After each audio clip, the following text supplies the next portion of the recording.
जस हिंदी देख रहे सभी दर्शकों को विक्रम की तरफ से नमस्कार, आदाब। रूबरू में आप सभी का स्वागत है। नमस्कार नमस्कार। हम दुआ लिखते रहे, वो दगा पढ़ते रहे। हम दुआ लिखते रहे, वो दगा पढ़ते रहे। एक नुक्ते ने हमें महरम से मुजरिम कर दिया। ये बात वाह वाह वाह। एक शायर जो होता है, कमाल की बातें अपनी छोटे छोटे लफ्ज़ों में, शब्दों में कह जाता है और इतनी गहराई होती है जब हम उनको विचारते हैं तो एक कमाल हो जाता है। और यही एक शायर की, एक कवि की खासियत होती है कि किस तरह से एक सुंदर गुलदस्ते की तरह पिरो कर वो हमारे सामने उन फूलों को पेश करता है। जब उन भावों को हम उन शब्दों में ढला हुआ देखते हैं तो वह हमारे दिल तक एक बातें असर रखती है। और इसीलिए हम कोशिश करते हैं कि आपके बीच में ऐसे कमाल के शायर, कवि लेकर आएँ जो कि अपनी फ़न के ज़रिए, अपनी शायरी के ज़रिए कमाल करते हैं और लोगों के दिलों तक उनकी बातें पहुंचती हैं, उतर जाती हैं। आज भी हमारे साथ हैं आज के मशहूर शायर और कवि रामचरण साथी जी। आइए इनके साथ मुलाकात भी करते हैं और इनका स्वागत भी करते हैं। जी रामचरण जी, नमस्कार और बहुत बहुत स्वागत है आपका। नमस्कार जी, नमस्कार विक्रम जी, नमस्कार। जी कैसे हैं आप? रूबरू आपसे रूबरू होने के लिए मैं बहुत बहुत आपका शुक्रिया अदा करता हूँ कि आप न्यूयॉर्क से आप हमारे साथ रूबरू। और आपका ये मैं पूछना चाहूँगा, ये 10 JS ये क्या है आपका, ये इससे जी क्या ये बनता है? हमारे चैनल का नाम है जस हिंदी। जी जी जी जी, जी। और हमारे प्रोग्राम का तो नाम है दस रूबरू। के जी जस के सभी दर्शकों को मैं नमस्कार करता हूँ। जी। और रामचरण जी, जो आपका नाम है, नाम में भी बहुत एक खूबसूरती है। राम के चरण आपके नाम में छुपे हुए हैं और कैसे ये, इसीलिए आपके ऊपर ये एक अपरंपार कृपा कह सकते हैं भगवान राम की। और साथ में आपने जो अपना तखल्लुस जोड़ा है साथी, तो राम के चरण जिसके पास आ जाए और राम साथी बन जाए तो जीवन में वाह वाह वैसे ही हो जाती है। जी जी जी, बहुत। ये तो अब बस ये है कि माँ बाप ने जो रख दिया, और क्योंकि राम में आस्था बहुत ज़्यादा रहती है हम भारतीयों की, तो उस हिसाब से नाम है। और साथ ही ये मेरा तखल्लुस है। तखल्लुस जो मैंने जब लिखना शुरू किया तो मुझे ये ज़्यादा अच्छा लगा कि साथी सबका साथ देने वाला, निभाने वाला मुझे होना चाहिए। जी और मैं नाम के अनुरूप ये प्रयास भी करता हूँ करने का काम। जी। तो तो इसका रामचरण जी, ये आपसे जानना चाहेंगे कि आपका जन्म कहाँ पर हुआ, कहाँ पर आपने शिक्षा प्राप्त करी? विक्रम जी, अभी आवाज में कुछ गड़बड़ है, थोड़ी सी कम कम ज्यादा हो रही है, पता नहीं इधर से है या उधर से। जी अ, जी। अभी अब आप मेरी आवाज़ सुन पा रहे हैं? अब सुन पा रहा हूँ। जी। तो मैं ये पूछ रहा था आपसे रामचरण जी जी की जी, जन्म कहाँ पर पूछिएगा। हुआ और कहाँ पर शिक्षा प्राप्त करी? आई नहीं रही।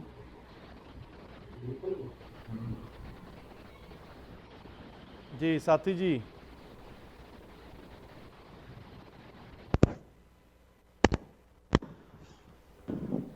जी रामचरण जी, सुन पा रहे हैं आप मेरी आवाज़? आवाज आवाज में डिस्टरबेंस है थोड़ा। जी शायद आपकी तरफ से कुछ नेटवर्क का प्रॉब्लम है, क्योंकि आप हमें अच्छी तरह से दिख रहे हैं। जी सुन पा रहे हैं अभी आप?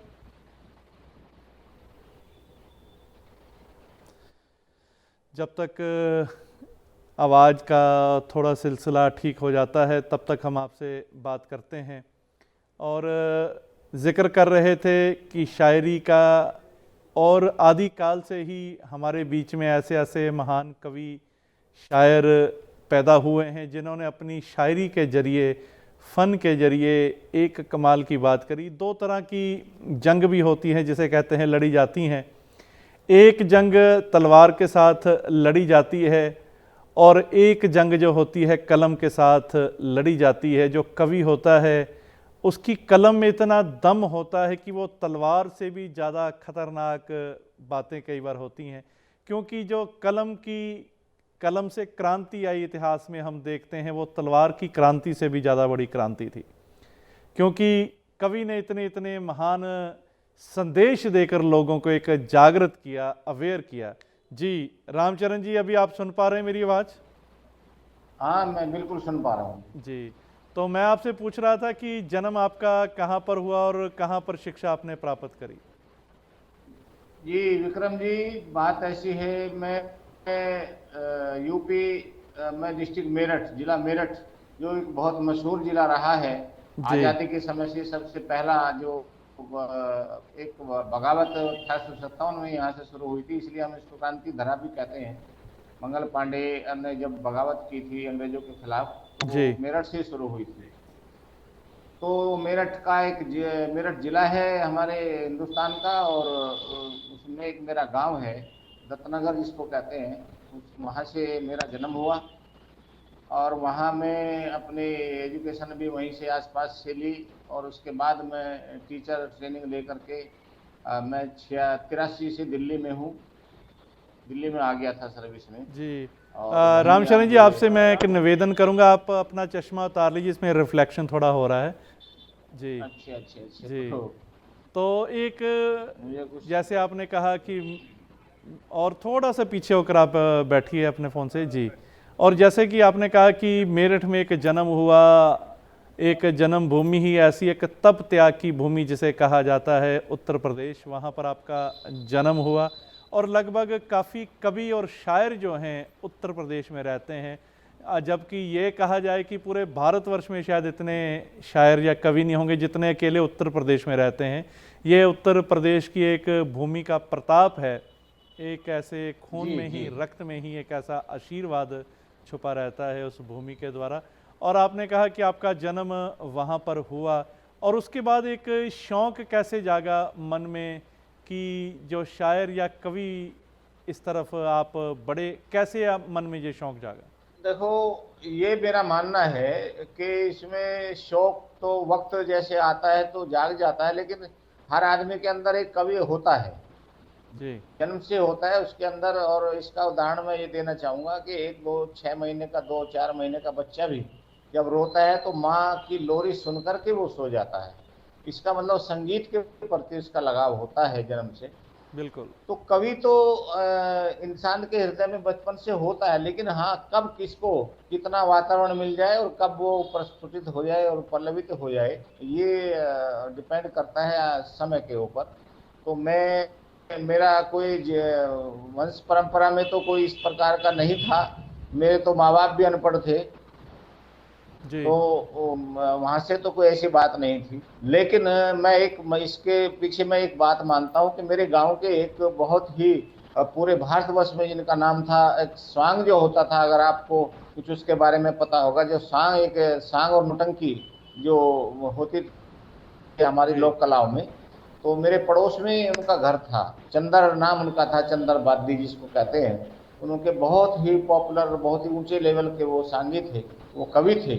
तो वहाँ वो पड़ोस में रहते थे, तो वहाँ शायद मैं ये समझता हूँ कि उनका प्रभाव रहा होगा, और मुझ में कविता आ गई। और अब ये है तो है बस। वाह, बहुत खूब। और बातों का सिलसिला भी रामचरण जी जारी रहेगा। मैं चाहूँगा कि आप हमारे दर्शकों को कुछ अपना शायरी का रंग सुनाइए। शायरी जहाँ तक मैं समझता हूँ, मैंने जैसा कि मैं बताना चाहूँगा कि मेरी से पहले लगभग 20 एक किताब आ गई है। पहली किताब मेरी ये है, वाह। मेरे स्वर हैं भाव तुम्हारे। ये मेरी पहली किताब छपी थी सन 2000 के आसपास। जी और लिखने का जो बात है, मैं कहना चाहता हूँ कि लिखना क्यों क्यों मैं लिखता हूँ।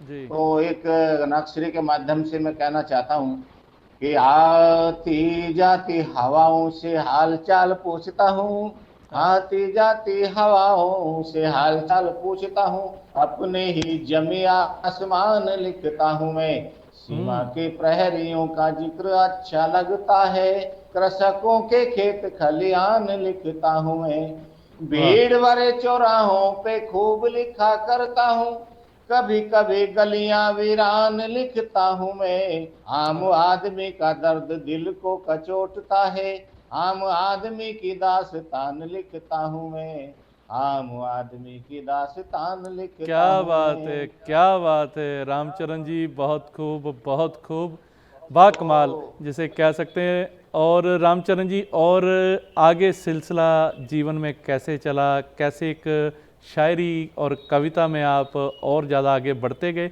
ये सब बातें आपसे करेंगे, लेकिन समय हो चला है एक ब्रेक का। और दोस्तों कहीं ना जाइएगा, बहुत ही ज़्यादा लुत्फ आने वाला है और आगे वाले सेगमेंट में। देखते रहिए जस्ट पंजाबी और मिलते हैं एक ब्रेक के बाद।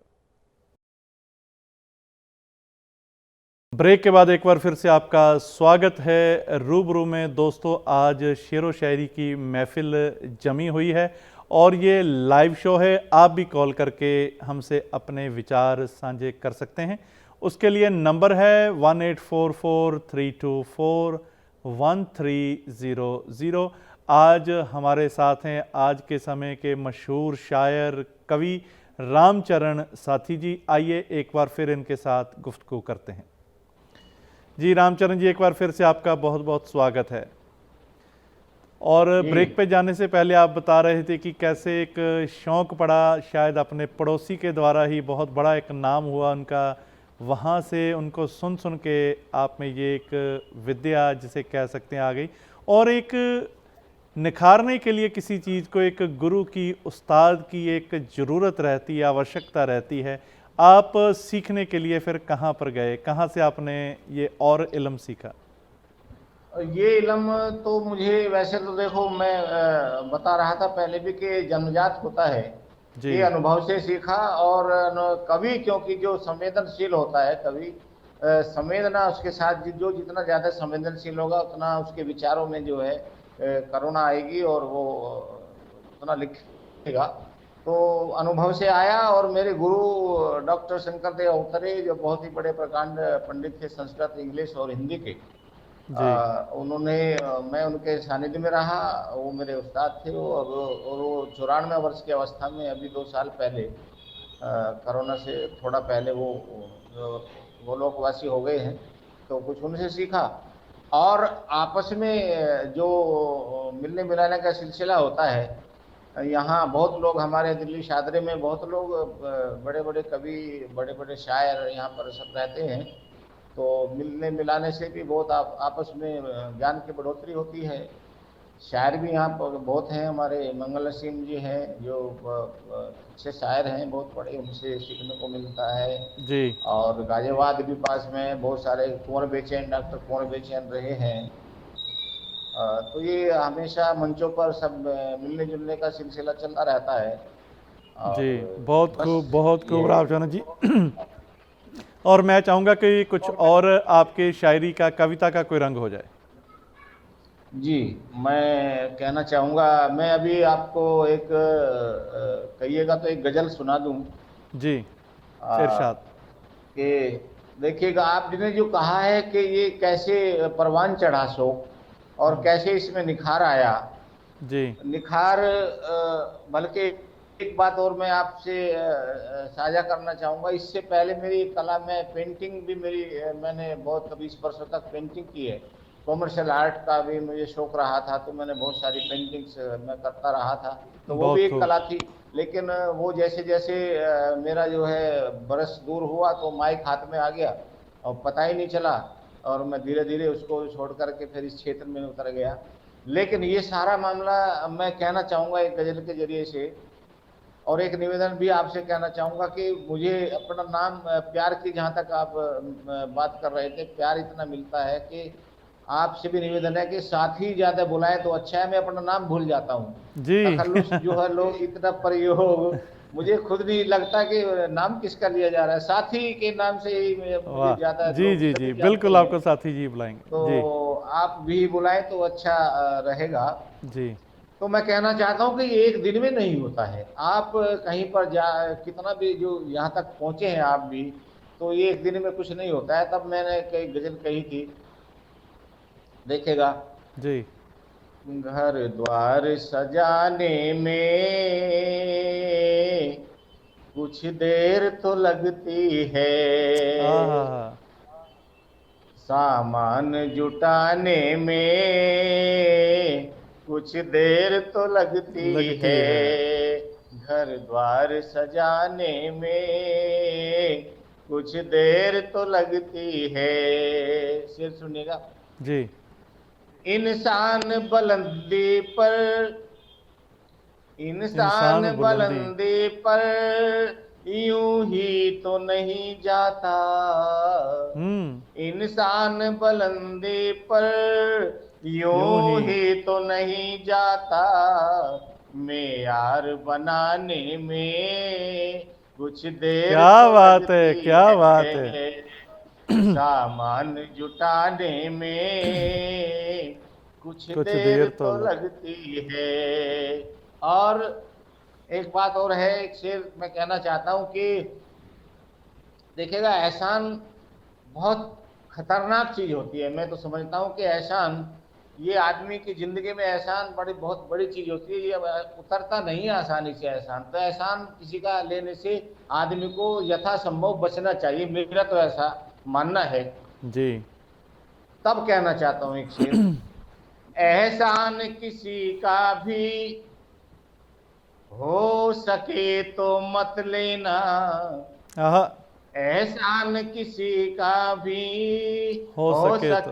सके तो मत लेना, एहसान चुकाने में कुछ आहा, देर फिर तो तो लगती लगती है। है, क्या बात है, क्या बात है साथी सामान जी। जुटाने में बहुत खूब। कुछ देर तो लगती है।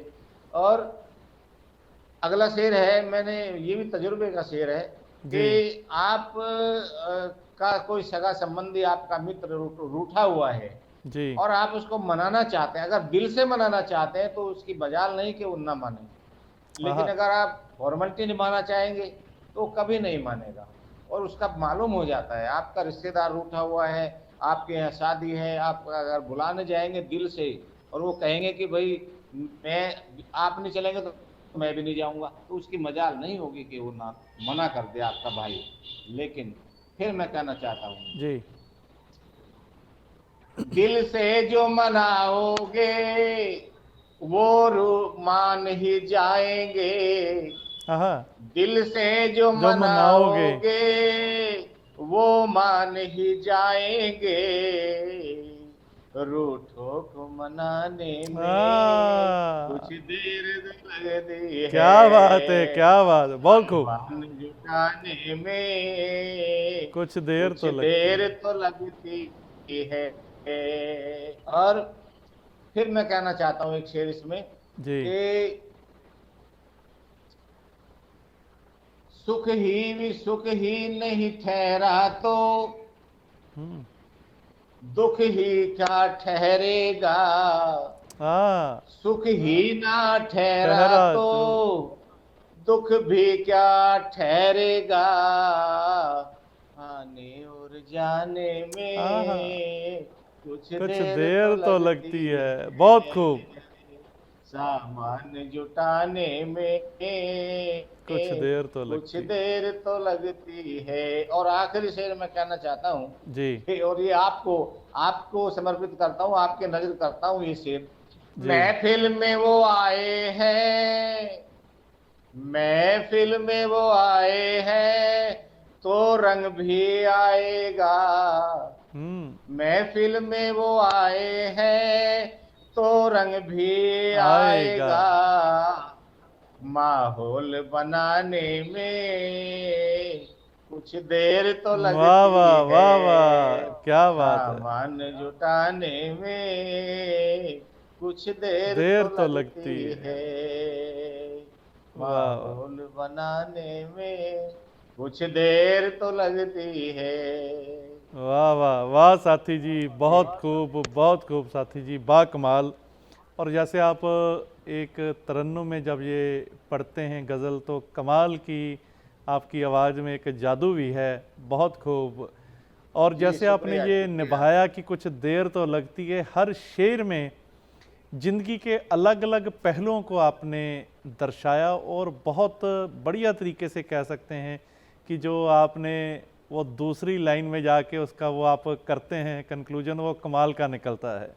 पहली लाइन एक प्रश्न जी पैदा जी करती जी। है और दूसरी लाइन में जब उत्तर आता है तो वो भी एक कमाल का उत्तर आता है।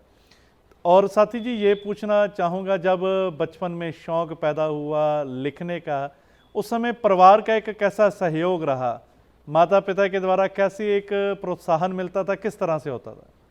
देखिए, मैं पहले ही बता चुका हूँ कि परिवार में कोई मेरा ऐसा कोई साहित्यिक ऐसी जो है पृष्ठभूमि तो नहीं। जी। गांव में रहते थे, गांव की पृष्ठभूमि से हूँ, और गांव में हमारे खेती किसानी का काम, तो उसमें कोई सहयोग या असहयोग की बात थी ही नहीं। असहयोग भी नहीं किया किसी ने। मैं जो कुछ कर रहा था वो बल्कि मैं तो ये भी कह सकता हूँ कि परिवार वाले जानते भी नहीं थे कि ये क्या करता है, ये क्या होता है, क्योंकि गांव में साहित्य की पृष्ठभूमियां नहीं होती हैं इस प्रकार की।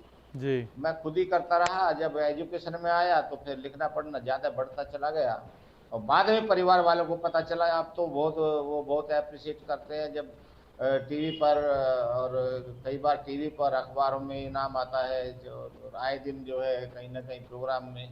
तो अब तो परिवार वाले सब सहयोग करते ही करते हैं, और पहले से भी करते रहे हैं, लेकिन उस समय वो उतना जितना जानते ही नहीं थे। पर मैं तो बता रहा हूँ कि मैं ग्रामीण पृष्ठभूमि से था, जी। तो जी, बहुत यही खूब। रहा बस। और अपने साथी आप जी रास्ता बनाया, आपकी, अपने आप चले। जी साथी जी, आपकी किताबों का भी हम जिक्र करेंगे, कैसे किताबें छपनी शुरू हुई और लोगों के बीच में कैसे लोकप्रिय हुई, इस सभी बातों पर भी चर्चा करेंगे। लेकिन समय हो चला है एक ब्रेक का। और दोस्तों, कहीं ना जाइएगा, शेरो शायरी की महफिल, गीतों की महफिल का लुत्फ लेंगे, लेकिन एक छोटे से ब्रेक के बाद। ब्रेक के बाद एक बार फिर से बहुत बहुत स्वागत है आपका रूबरू में।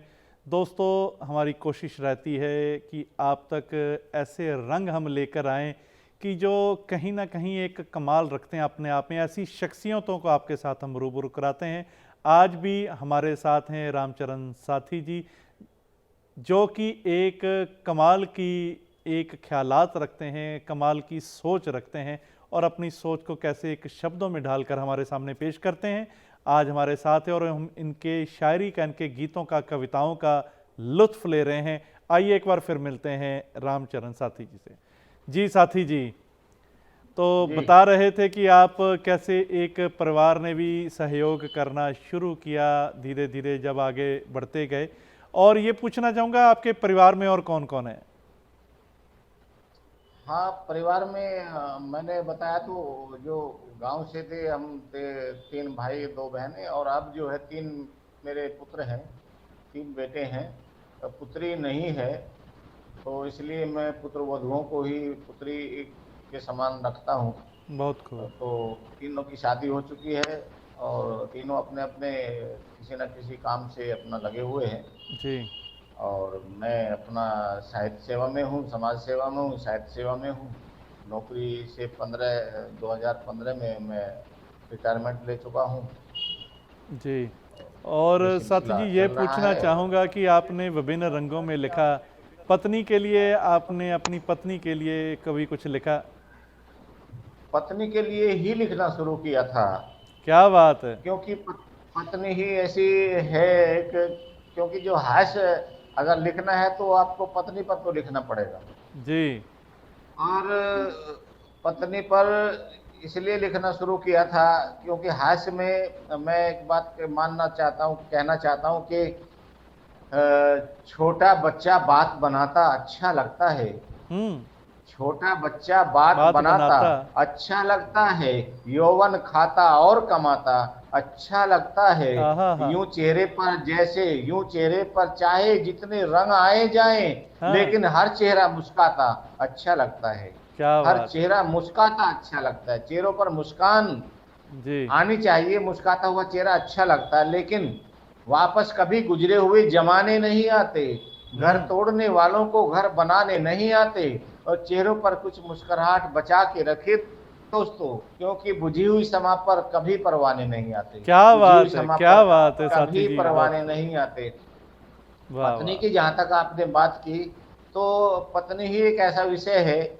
और क्योंकि सुरेंद्र शर्मा से प्रेरणा लेकर के बहुत सारे लोग, और क्योंकि पत्नी पर लिखना, और वो भी अपनी पर, दूसरों की पत्नी पर लिखोगे तो आप मार खा जाओगे। तो पत्नी पर खुद लिखना, जी और अपनी पर लिखने के लिए भी बड़ी हिम्मत चाहिए। जी। एक बार दिल्ली में एक बार आपके यहाँ तो अमेरिका में पता नहीं, लेकिन यहाँ दिल्ली में और यहाँ हमारे देश में कई बार अभी भी लगा हुआ है। 15-20 साल पहले भी एक कानून आया था कि आप 15 साल पुराना कोई वाहन नहीं रखेंगे।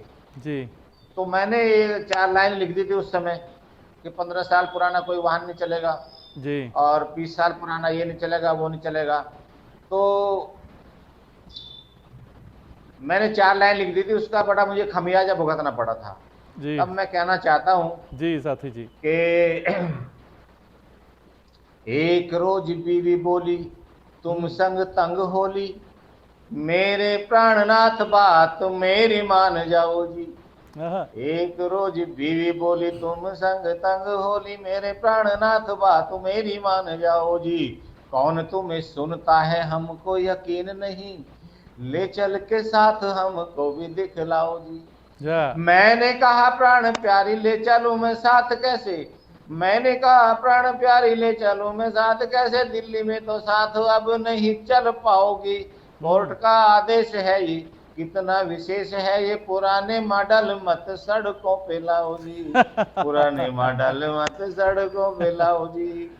मैंने कहा अगले ही चौराहे पे धर लिया जाऊंगा, इतने पुराने मॉडल अब नहीं चलते वाह हैं। वाह। तो जी वो घर में तकरार हुई, फिर 6 महीने तक जो है ना, बड़ा जी। क्रोध झेलना पड़ा। रोटी बनाने को कहो तो कहने लगे पुराने यही मैं मॉडल आपसे है। पूछने वाला था, उस दिन रोटी आपको फिर कहाँ आपने खाई जाकर? हाँ बस फिर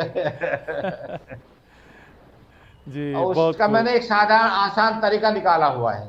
जी उसका आसान तरीका निकाला हुआ है, जितना भी कमाई होती है मेरी इस कविता से, जो भी लिफाफा मिलता है मैं उसको आकर के उसके हवाले कर देता हूँ।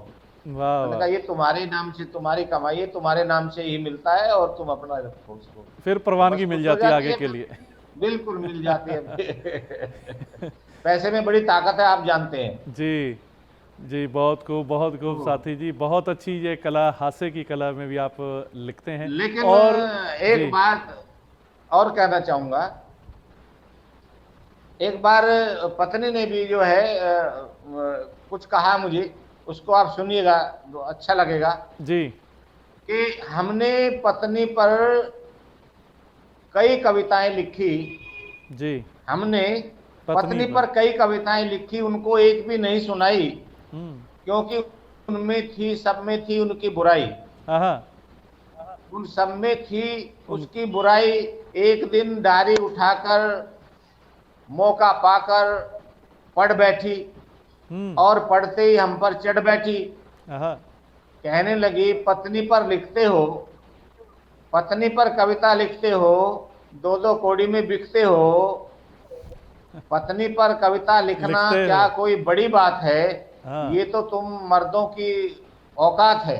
हाँ लेकिन मैं पूछना चाहती हूँ, क्या कभी अपने पिता पर कविता लिखी? हाँ हाँ हाँ। जिसने अपनी जिसने अपनी औकात से ज्यादा बोझ उठाया, तुम्हें पढ़ाया लिखाया यहाँ तक पहुंचाया। और वाह। क्या कभी अपनी बहन पर कविता लिखी है, जो हर प्रतिवर्ष रक्षाबंधन को आती है और तुम्हारी कलाई पर राखी बांधकर खाली हाथ लौट जाती है? वाह। और मैं पूछती हूँ, क्या अपने भाई पर कविता लिखी? क्या अपने भाई पर कविता लिखी, जो न कहते हुए भी सब कुछ कह गया, और तुम पढ़ लिख जाओ इसलिए खुद अनपढ़ रह गया? हाँ हाँ हाँ, बहुत खूब। तुम पढ़ लिख जाओ इसलिए खुद अनपढ़ रह गया। और मैं पूछती हूँ, क्या तुमने कभी माँ पर कविता लिखी है, जो तुम हंसते थे वो हंसती थी, तुम रोते थे वो रोती थी, तुम्हें सूखे में सुलाकर खुद गीले में सो जाती थी, वाह। लेकिन तुम एहसान फरामोश माँ पर क्या कविता लिख पाओगे? उसके एक एहसान के बदले सारे के सारे बिक जाओगे, हाँ। लेकिन एहसान न चुका पाओगे। क्या बात। लेकिन एहसान न चुका पाओगे। और मैं आज कसम खाती हूँ, तुम्हारी कविताओं का रुख मोड़ दूंगी, तुम्हारी कविताओं का रुख मोड़ दूंगी। अगर इन विषयों पर कविता ना लिखी तो मैं तुम्हारी कलम तोड़ दूंगी। क्या बात अगर है, इन विषयों क्या बात पर है। कविता न लिखी तो मैं तुम्हारी कलम कलम तोड़ तोड़ दूंगी। दूंगी। मैंने कहा, भगवान, बात जो तुमने कही है वो 16 आने सही है, बात जो तुमने कही है सही है। वो 16 आने सही है, लेकिन क्या करूं, मेरा भी एक पेट है, और तुम्हारा बताया हुआ हर एक विषय आज की डेट में आउट ऑफ डेट है, आज की डेट में आउट ऑफ वाह डेट है, वाह आज वाह, की डेट में क्या आउट बात ऑफ है, डेट। क्या बात है जी। बहुत खूब, बहुत खूब साथी जी, आपने हर एक रिश्तों की अहमियत को बखूबी से, वो हास्य से शुरू होकर कैसे एक संजीदगी की तरफ आप ले गए, और बहुत एक कमाल का आपने एक मैसेज दिया कि हर रिश्ते की एक कितनी अहमियत है हमारी ज़िंदगी में, और कहीं ना कहीं हम ये भूल जाते हैं, चूक कर जाते हैं। बहुत सुंदर एक संदेश आपने दिया। और साथी जी, अगर बात करी जाए कि जब आपकी पहली किताब आई, उसका हम जिक्र आपसे पूछना चाहेंगे कि जब पहली किताब मार्केट में आई उसका क्या नाम था और कैसे एक लोगों का फिर प्यार मिला?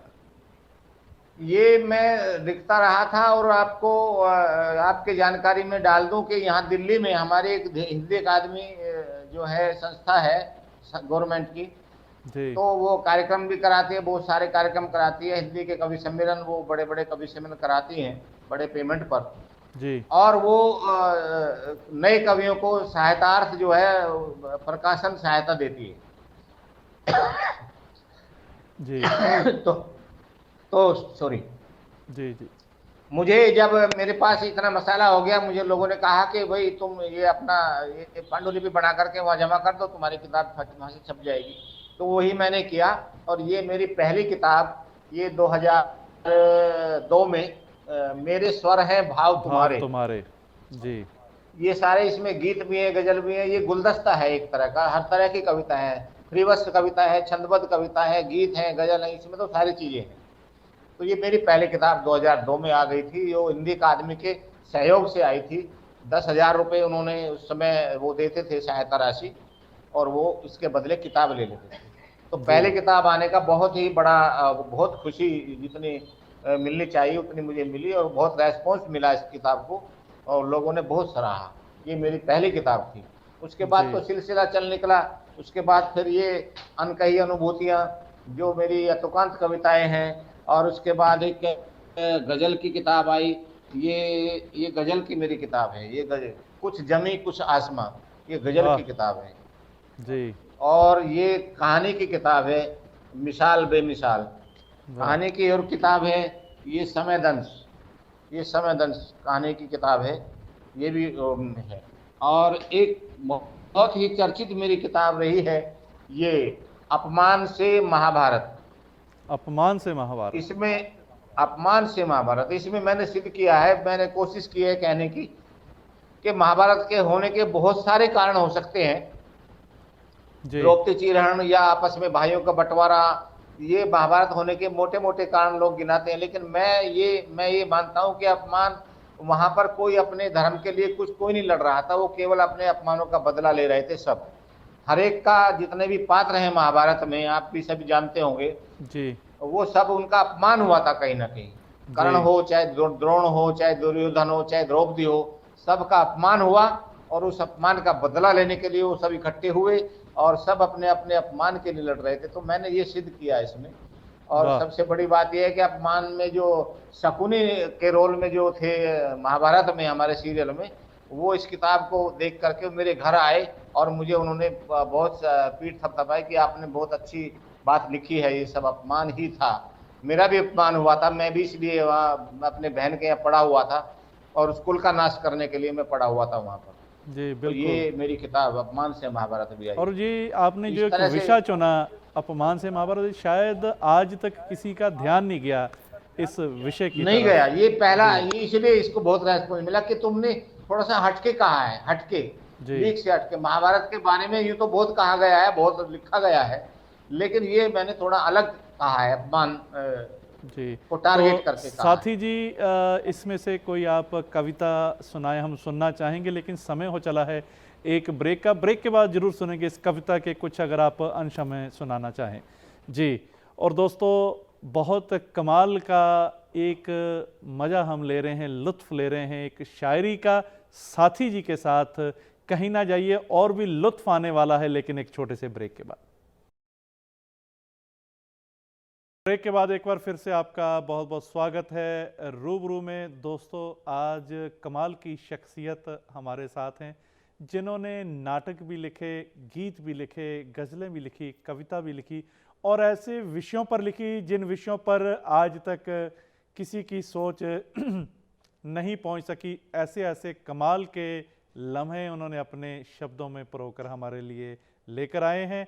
जनाब रामचरण साथी जी। साथी जी के साथ एक बार फिर मुलाकात करते हैं। जी साथी जी, एक बार फिर से बहुत बहुत स्वागत है। और जैसे आप बता रहे थे कि अपमान की बात कर रहे थे कि महाभारत में हर कोई अपने अपमान का ही बदला ले रहा था, जिस कारण से महाभारत के कई कारण रहे। अगर आप कुछ अपनी उस किताब में से सुनाना चाहें हमारे दर्शकों को। एक पात्र का अपमान मैं सुनाना चाहूंगा जी। इसमें जो कर्ण है, कर्ण का बहुत अपमान हुआ है जी। और कर्ण इतना बड़ा योद्धा था, उसका अपमान हुआ। और कर्ण जब दुर्योधन को मित्र बन गया तो दुर्योधन ने हिम्मत की कि मैं पांडवों से लड़ सकता हूँ। ये मेरा भी मानना है और सबको भी इस बात से कोई गुरेज नहीं होना चाहिए। जी। तो कर्ण का बहुत बड़ा इसमें योगदान है। महाभारत के में एक पात्र है जो उसको सब पसंद करते हैं। लेकिन मैं ये कहना चाहूंगा, अपमान की बात जहां तक है, जी। पहले तो एक मेरा छंद सुनिएगा कि तेरी मेरी मेरी तेरी चुगली जो करता हो, उसकी तरफ कभी कान मत रखना। तेरी मेरी मेरी तेरी चुगली जो करता हो, उसकी तरफ कभी कान मत रखना। जान दे के बदला चुकाना पड़ता है मीत, सर पे किसी का एहसान मत रखना। क्या बात है। कर्जे से कारोबार कर लेना कोई चाहे, कर्जे से कारोबार कर लेना कोई चाहे, कर्जे से घर वाली शान मत रखना। और घर को हड़पने की नियत जो रखता हो, घर पे बुला के मेहमान मत रखना। घर पे बुला के मेहमान मत रखना। तो इसमें मैंने एक लाइन आई है कि जान दे के बदला चुकाना पड़ता है मीत, सर पे किसी का एहसान मत रखना। एहसान का बदला मृत्यु होता है, एहसान का बदला जान होता है, इससे कम होता नहीं है। तब एक कविता मैंने लिखी, देखिएगा जल्दी जल्दी में मैं सुनाई देता हूं कि कर्ण एक पात्र है जी। हर हाल में जिंदा रहता है, मरकर भी मरता नहीं कभी। हर हाल में जिंदा रहता है, मरकर भी मरता नहीं कभी। इससे तो वो भी डरता है जो किसी से डरता नहीं कभी। पीड़ा को सतत बढ़ाता है, पीड़ा को हरता नहीं कभी।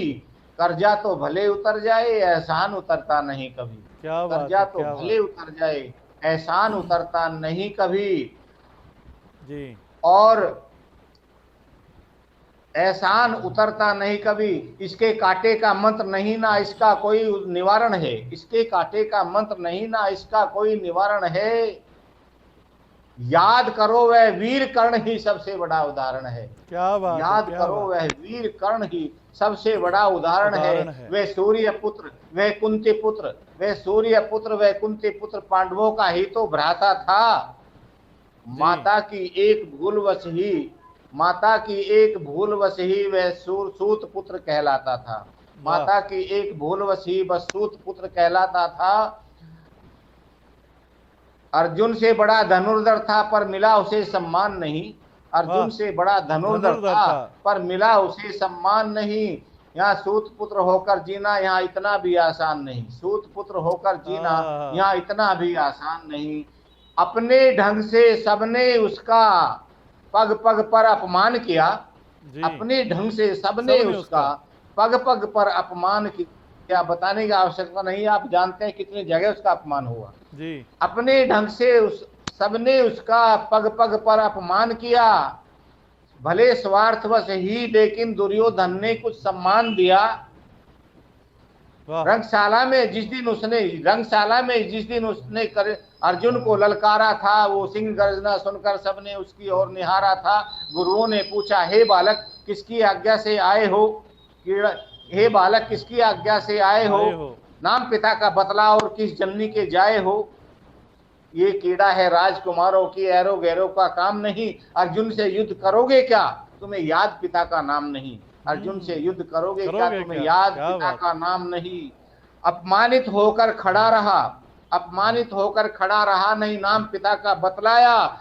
उस पल का लाभ उठा करके ही था दुर्योधन ने अपनाया। तत्काल दे दिया अंग देश, अंगराज बनाया था उसने। शायद उसके सिर पर ही, सच तो है उसके सिर पर ही एहसान चढ़ाया था उसने। क्या बात है, उसके सिर पर एहसान चढ़ाया था उसने। फिर कुरुक्षेत्र का युद्ध हुआ, भारी नरसंहार हुआ। धरती ने लहू पिया छक्कर, चौतरफा हाहाकार हुआ। मरने वालों में चाहे कोई कौरव था या पांडव था, वह युद्ध सा युद्ध नहीं, बस महाकाल का तांडव था। अर्जुन कर्ण युद्ध से पहले माता कुंती घबराई। चुपचाप अकेले में चलकर वो पास कर्ण के थी आई। बोली तू मेरा बेटा है, कर क्षमा मुझे और क्रुद्ध न हो। मैं भीख मांगती हूँ तुझसे, कल भाई भाई में युद्ध न हो। मैं भीख मांगती हूँ तुझसे, भाई में युद्ध न हो। उस काल कर्ण की मनोदशा का वर्णन करना मुश्किल है। सोचा अगर युद्ध नहीं करता, एहसान उतरना मुश्किल है। एहसान उतरना मुश्किल है। तरह तरह के मनोभाव उसके चेहरे पर आते जाते थे। अंदर तक आहत हुए कर्ण की मनोव्यथा कह जाते थे। मनोव्यथा कह जाते थे। उसकी किस्मत को कौन लिखे जो पत्र साख से टूटा हो। फूट फूट कर यूं रोया जो बेटा माँ से रूठा हो। फिर खुद ही खुद को थाम लिया, बोला मुझको कुछ कहने दे। मैं सूत पुत्र ही रहा सदा, अब सूत पुत्र ही रहने दे। तू माता है राजकुमारों की, कौरव कुल की महारानी है। मेरा क्या, मैं तो सूत पुत्र, बस मेरी यही कहानी है। मैं ऋणी हुआ दुर्योधन का, ऋण उसका अवश्य उतारूंगा। अर्जुन की बात नहीं करता, बस चारों को नहीं मारूंगा। पर अगर मैं भी तेरा बेटा था, पहले आकर क्यों नहीं कहा? क्या उसका कोई हिसाब नहीं जो जीवन भर अपमान सहा?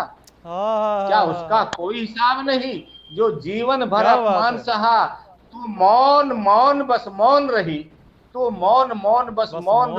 और मैं प्रश्नों के घेरे में।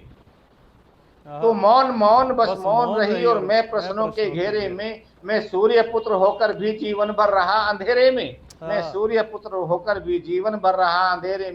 कल अर्जुन कर्ण युद्ध होगा, कोई इतिहास रचेगा ही। तेरे पांचों के पांच रहे, दो में से एक बचेगा ही। और जिस बात के लिए एक दो चार लाइन जिसके लिए मैंने कविता लिखी, अंत में निचोड़ करता हूं कि माता के भेद खोलने पर चाहता तो युद्ध नहीं करता, बस पाला तनिक बदल लेता, अर्जुन के हाथों ना मरता। पर उसने ऐसा नहीं किया। माता को ही फटकार दिया।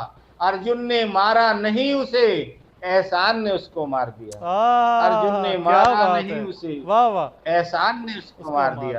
अर्जुन दुर्योधन का एहसान लेकर के आखिर तक उसने एहसान का बदला चुकाया और अपने प्राण दे करके चुकाया। तभी मैंने कहा था कि एहसान का बदला जान होती है, इसलिए एहसान से बचना चाहिए। एहसान से कर्ण जानता था कि तू गलत पाले में खड़ा है, तू अधर्म की ओर खड़ा है, लेकिन बिल्कुल। क्या करता, वो एहसान उतारना था उसे, वाह इसलिए वो नहीं गया। वाह। ये साथी जी, आज पहली बार कह सकता हूँ कि एहसान को किसी ने इतना विस्तार से समझाया कि एहसान वास्तव में क्या होता है। ये छोटा सा एक लफ्ज नहीं, एहसान कि किस तरह से क्या क्या इसके बदले में देन देना पड़ सकता है। और आपने जिस रवानगी से इसे बयान किया, उसे शायद शब्दों में भी बयान नहीं किया जा सकता। कमाल की पेशकारी, कमाल के शब्द, और इन भावों को कैसे आपने एक निरंतर रवानगी से पढ़ा, और इसके लिए आपके प्रति हृदय से नतमस्तक हूँ। कमाल की आप शख्सियत हैं। ये कहेंगे कि भगवान की एक अपार कृपा है आप पर, जिसने आपके हृदय में बैठकर आपकी कलम के द्वारा इतने कमाल का व्याख्यान लिखवा दिया। और आपने ये तो सिर्फ एक पात्र का हाल हमें सुनाया, ऐसे अनेकों पात्र आपकी किताब में जो आपने लिखा। और मैं ज़रूर ये किताब पढ़ना चाहूँगा, इतना मुझे अच्छा लगा आपकी ये व्यथा सुनकर। और वाकई ही शब्द कम रह जाएंगे, इतने कमाल का आपने जो बयान किया। और एहसान वाकई ही बहुत बड़ी चीज़ होती है जो आपने बयान किया। और साथी जी, ये आपसे पूछना चाहूँगा, क्योंकि ऐसे लग रहा है आपकी बातों को सुनकर, जितने आपने कुछ रंग लिखे हैं, कि शायद एक एपिसोड भी कम है। कितनी एक एपिसोड करने पड़ सकते हैं आपकी वो पूरे जीवन को जानने के लिए, जो आपने अपने शब्दों में कमाल की चीज़ें जो आपने बयान करी हैं। और ये जानना चाहूँगा कि जैसे आप मुशायरों पर भी जाते हैं, कवि दरबार में, कवि सम्मेलन में भी जाते हैं, तो किस तरह का एक माहौल रहता है? कोई यादगारी लम्हे रहे हैं जो अगर आप शेयर करना चाहें?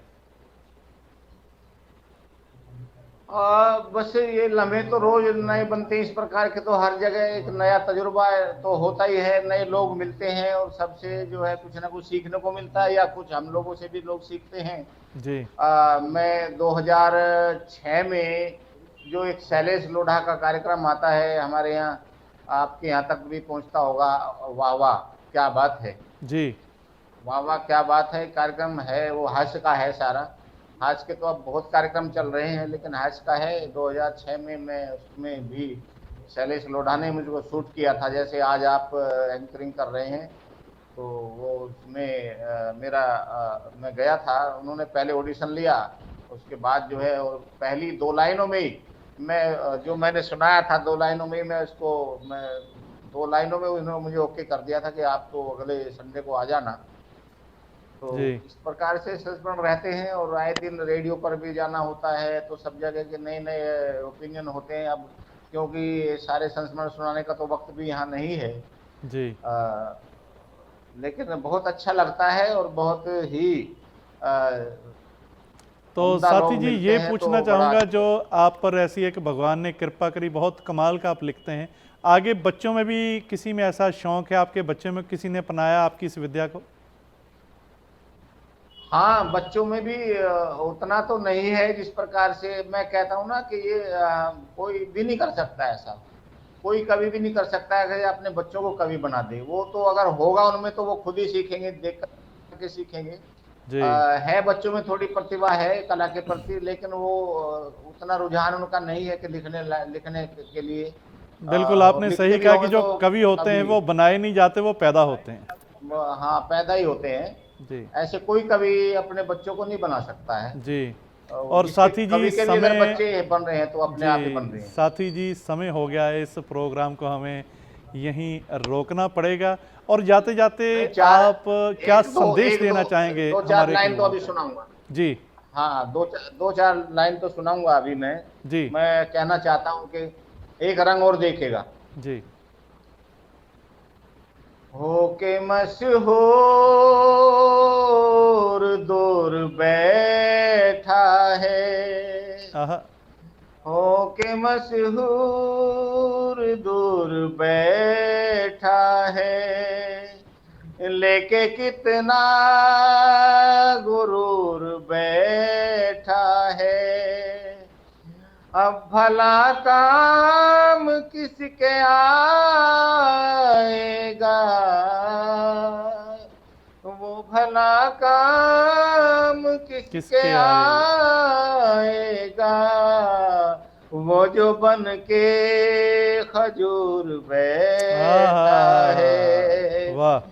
जो बन के खजूर बैठा है, वाह जी, रिश्ते नातों को तोड़ देते हैं, सीधे रास्तों को मोड़ देते हैं, झूठे लालच में आके गैरों के